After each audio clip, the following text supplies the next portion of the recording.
Hola, my name is Russ. That is Lauren, and we are doing our Thursday music discussion video. And the reason why I said hola at the top is because very recently, Lauren and I were at a record show and found an entire album by a well-known person from the 80s that was recorded entirely in a different language other than Spanish, and it was awesome, or other than English, rather, in Spanish, and it was awesome. And we will talk about that record in this video. But that inspired her and I to kind of go down a rabbit hole. We've said this many times on the channel before. The Thursday videos that we do are mostly you seeing what we talk about in the car or on the couch. Just in life. Yeah. So when we bought that, the two of us were like, wait, we know of a bunch of other artists who maybe haven't done whole records, but have cut things in other languages.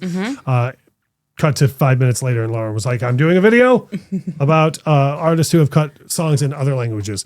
It wasn't that hard to find. There was probably a ton. There were tons. Yeah, I did. These are just fun examples. Exactly. So the first one on my list is Michael Jackson, and he recorded I Just Can't Stop Loving You in both Spanish and French, not at the same time. So there's two different, there's two different versions of it here. And he did that as part of a marketing strategy to help promote Bad to Spanish and French speaking audiences. Yeah. One thing I like about that one is, I could be wrong, I'm kind of looking ahead here. Well, you have another artist with multiple vocals on there, but it's a duet. So Saida Garrett would have had to have learned the song in those two languages as well, which I think is really unique. Yeah. Because it's funny, when the first time I played them for you, I said, well, it's been so long since I heard these. I couldn't remember she was on them or if MJ had just maybe cut them as a solo vocal. But no. And the pronunciation is beautiful from both, because there are some artists where you're like, oh, no, you learned that day. Yeah, bonjour. Yeah. And what's funny is I knew that these existed all the time when I was a kid. I just knew they were a thing. But for me, at least, they didn't become widely available until they were part of the bonus tracks that were on Bad 25. And there were fans at the time who complained, and they were like, why do we need two other versions of the same song? And not that I'm ever going to listen to them all the time, but I like having access to something. Absolutely. Yeah. It's pretty fun. The next one on the list is the one that inspired this whole operation. It's the catalyst for this. Yeah, David Lee Roth's solo record, Eat 'Em and Smile, was released. In Espanol. Yeah. Entirely, the whole record in well done Spanish.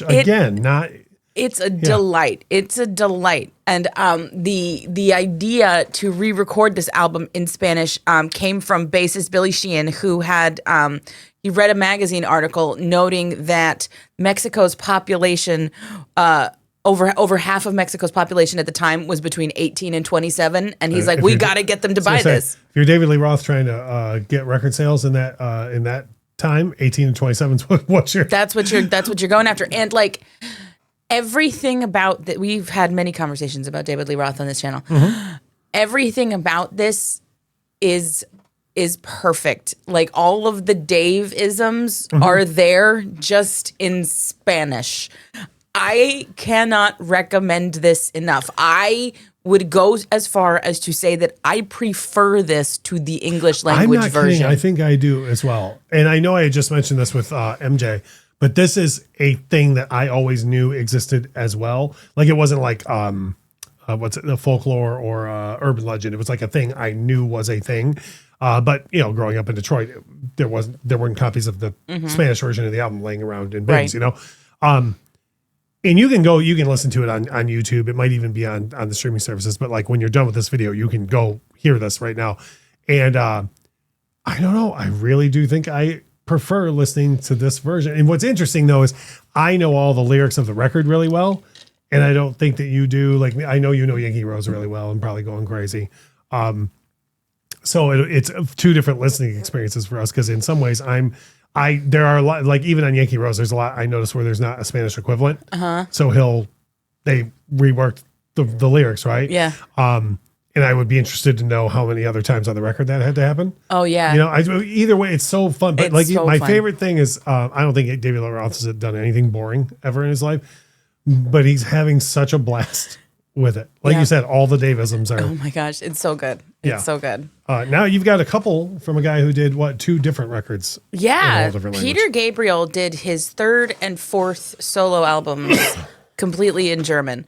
And he did it, and this is the most Peter Gabriel thing to ever do. He did it because he wanted to experiment with how his art could be different in a different language. And what he did differently than many of the other ones on this list was that, like, musically, like instrumentally, some of the songs are different on the German language version versus the American version because the German language dictated different musical choices. Yeah, okay. I mean, and that makes sense. I will tell you this much. Shock the Monkey is supposed to be in German. Oh, that doesn't surprise me at all. Like, shock. Like, that's... Well, I just told everybody to go look up stuff after. Like, I'm going to look up that. Shock the Monkey. Like, do you know how it's like, that's a song that I'm like, I bet that was written in German first. That's literally what I was about to say. Because you know how people are like, oh, this is so much better when you read it in the original French. Yeah, right? Well, like, Shock the Monkey is so much better if you hear it in the original German. By the way, no one says that in real life. Just your friends on Frasier say things like that. Oh. But.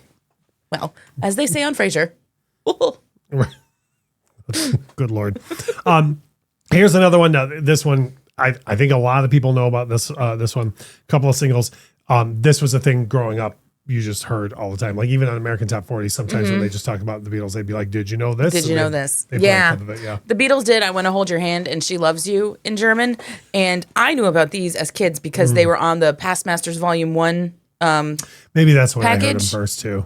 But yeah. Because, they had Past Masters Volume 1 and 2, which were all the singles, right? Yep. And so I knew these as a kid. And what I think is really interesting is because if you know anything about the like where the Beatles came from, they got a lot of their start playing in nightclubs in Hamburg, Germany, right? Oh, I've seen the Dewey Cox story. I know. So you know. And do you remember when we played Hamburg? Of course I do. I booked them. But go on. From that incredibly accurate scene.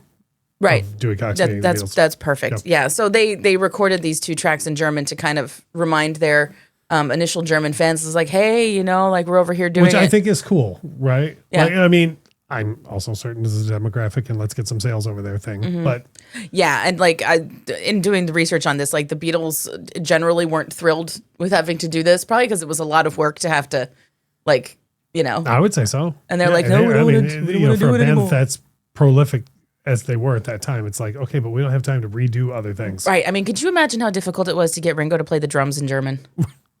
Yes, as we all know, German drums. Well, first of all, I mean, there's no 1, 2, 3, 4, 1, 2, 3, 4. It's isolated. Yeah. A lot of people don't know that.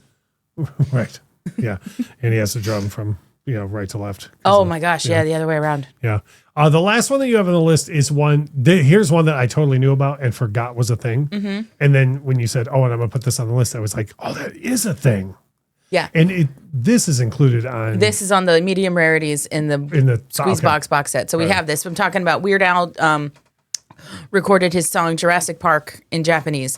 And for those of you who are not familiar, Weird Al's Jurassic Park is a parody of MacArthur Park. And so this is just beautiful. It's Weird Al singing in the most melodramatic Japanese that you could possibly imagine. Yeah. And it's a delight. It's absolutely a delight. And this, again, was just it was a record label thing to, boost his popularity in Japan.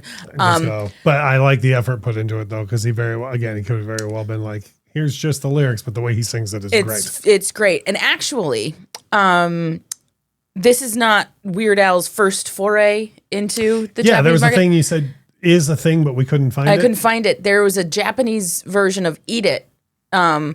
Which, by the way, the cover art is disturbing for. I know, it's quite disturbing. And so in noodling around trying to find that, I did find an appearance of Weird Al on Japanese TV around the time of Eat It. And Weird Al's not tall, but he's tall in Japan. Okay? Yeah. Okay. And so Weird Al is standing there in the middle, and there's, just a couple of people on this, which is basically a Japanese variety show, and they're all speaking in Japanese, and like they're asking him questions, and Weird Al's just going like this, Yeah, I know. And oh my gosh, it's beautiful. Yeah, it's beautiful. So yeah, those are 5 times, well, more than 5 times, because there was a couple from a few artists, but that artists recorded other songs or full albums in other languages. So this is just a topic that we thought was fun because we found that one record and then started talking about it. We know there are a ton of other examples. So by all means, Drop a comment. Let us know what some of your favorites are, or let us know if you haven't heard some of these before and you go listen to them after the video. Like I'm going to listen to Shock the Monkey for sure. Dropping a like on the video helps it, if nothing else. But the comments really help because it shows people that we are creating an environment where people want to interact with us. So I would love it if you drop a comment. That is Lauren. My name is Russ. Thank you so much for watching.